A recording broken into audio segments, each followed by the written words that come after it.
sometimes their actions can be misunderstood or misinterpreted, which could be difficult if we say they were younger and they had younger typically developing peers who might not understand the implications of autism spectrum disorder. It could be almost rejected by their peers. So it's really important for them to engage in play, and through the use of music, there are multiple ways to develop engagement through the world of play. For example, if we did through songs, can anyone think of a song that encourages a sense of play within it, or kind of a game? Cha-cha, real smooth. You like cha-cha slide, that one? Yes. Yeah, exactly. Anyone have another one? Like if you're happy and you know it, clap your hands. Yeah, exactly. Or did anyone in elementary school do Stella Stella Ola? Nope. No. Really? Stella Stella Ola, clap. Well, you go around the circle tapping the other person's hand to the beat, and then like once it stops, then if your hand was clapped, then you're out. Anyways, there's also moving. So there's different ways to interact with different sounds. What would be a musical game that incorporates movement? If we think back to like summer camps or something. Follow the Indian chief. I don't know that one. Where kids have a bucket or some sort of thing in front of them that makes noise, and then one person leaves the group, and then they pick someone who would be the beat maker or the Indian chief, who would start a beat, and then the rest of the children would have to follow that beat while the person comes back into the group and then has to figure out who is changing the beat. I see. And probably in this day we'd call it First Nations or Indigenous. Right. Right, but I see what you mean. It's a good use of rhythm for them as well. And also you could use that as a means of exploring Indigenous music as well, which would be very interesting. I was thinking also musical chairs or freeze dance. That would be, so they're playing to the music, and then once the music stops, they have to coordinate a stop as well. So listening to the environment. And playing instruments could be used to, you could use sounds to portray different stories. So that's what we did a lot in our class that we're in right now, such as giving a picture of the ocean and then giving them a lot of instruments that they can creatively choose from and try to depict a certain landscape. In a study by Kernan Aldridge in 2006, results, they showed preschoolers on the spectrum. They were observed during outdoor play with a musical intervention, and the results were that music increased parallel play. Has anyone heard of parallel play? No.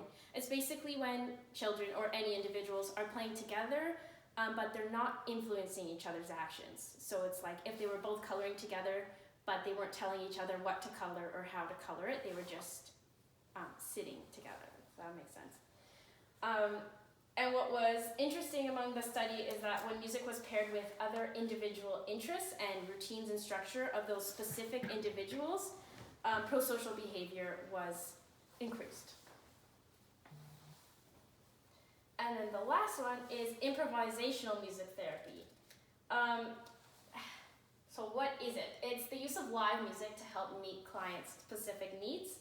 So how it works is that the music therapist identifies certain musical elements, so like beat, dynamics, pitch, that are present in the child's verbal and nonverbal behavior. So basically the musical elements are specified towards the child's specific characteristics that they display in both their verbal speech patterns and nonverbal.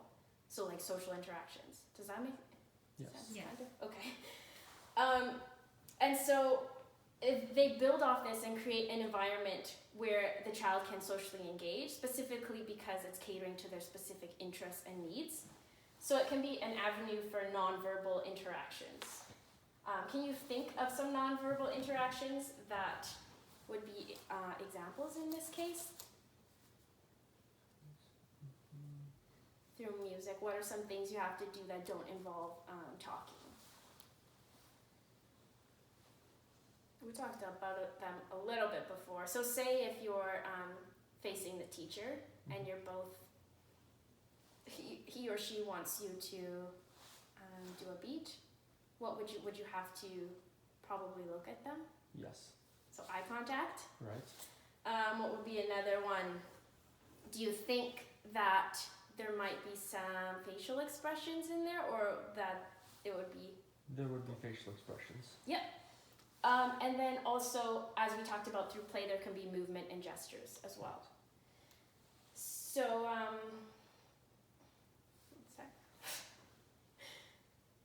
it's also been perceived that when certain individuals are playing music together with a therapist or teacher, they tune into the teacher's facial expressions, which makes them more inclined to join in and also reciprocate certain emotions and social interactions.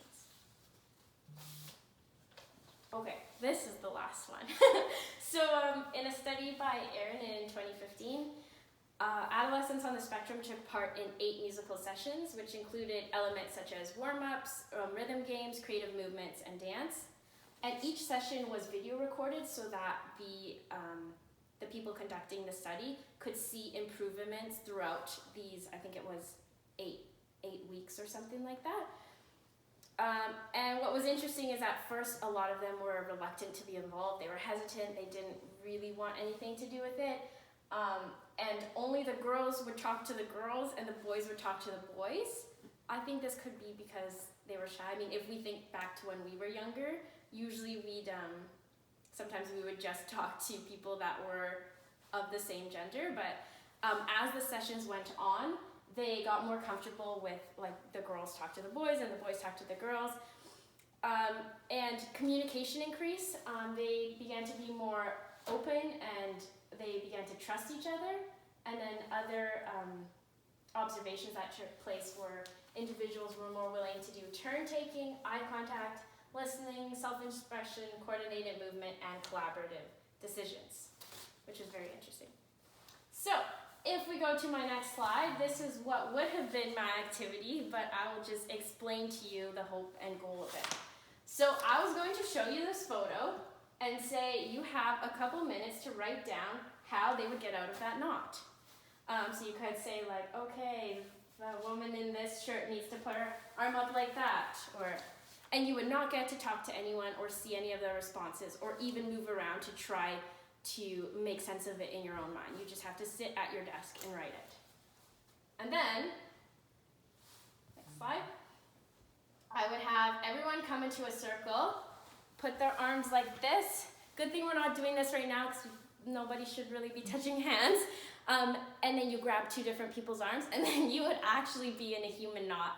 And then you, with communicating with others, would have to try to get out of it. So, I would assume if I gave you enough time, you'd probably be able to, but the goal is not really could you get out of it. It's more what did you learn from both activities and which one did you think worked better and why. So if you go to the next slide, if we did the activity, these would be some debrief questions. So which one did you enjoy more? I would assume, or at least what I thought with my goal of the activity was you would like the actual human knot better, because you got to communicate with others and talk, and it would also probably be really funny seeing everybody struggle to get out of it. And then, so why? Did you feel the first activity was attainable? Why or why not? My whole goal is that the first activity is nearly impossible. You basically have to be some sort of, it's almost like a Rubik's Cube, but harder. So I would think that nobody in the amount of time and with no other sort of support system would be able to decode that, and that was the goal, is that you feel frustrated and see an activity that's kind of where you're isolated from other people and don't have the support to actually be able to carry through with it. And so I kind of wanted that to reflect or make you think about how certain individuals on the spectrum may feel frustrated in day-to-day life when they don't have the means of the learning means from teachers, from individuals, from peers, things like that.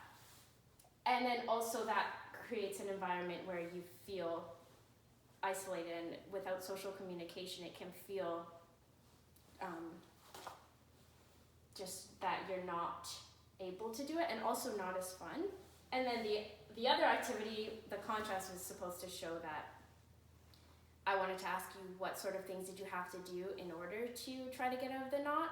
So can you think of, if you've made a human knot, what would be some things you need to do with other people to try to get out of it, like some social interactions? Speak, talk. Yeah, talk to one another. Collaboration. Yeah, collaborate ideas. Someone might say, oh, that's a good idea, but maybe we should try this first. Probably eye contact, right? Like you need to be looking at people. If someone's in a really uncomfortable, twisted position, you want to help them read off of their facial expressions. And my hopes with that, this could also be a representation of the importance of social activities and the positive difference it can make in people's lives. So like creating an inclusive environment that promotes social skills, such as music. That would be my activity. Okay, next. So what does this mean for us as educators?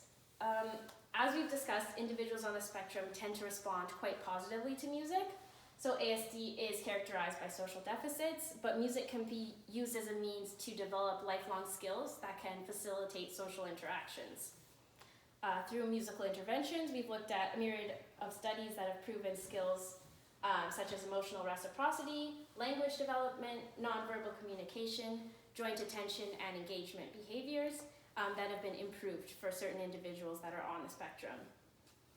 Ultimately, musical activities have the power to simulate real-life experiences that can give individuals on the spectrum the opportunity to understand and experience how social interaction and communication can occur in real life, but within a structured musical lens. So, this was perfectly said in the words of Stephen Shore in 2002, autism impairs the capacity for interaction and communication to greater or lesser degrees. But where mere words prove unavailing or insufficient, music can still succeed. So as future music educators, I encourage you to educate yourselves about exceptional learners. So attend conferences, acquire resources, talk to parents, talk to occupational therapists, and try to understand the world from various student perspectives, because it's with these actions that you'll have the ability to create a diverse, inclusive classroom environment that allows for all students to be supported, allows all students to be heard, and allows all students to succeed. Thank you.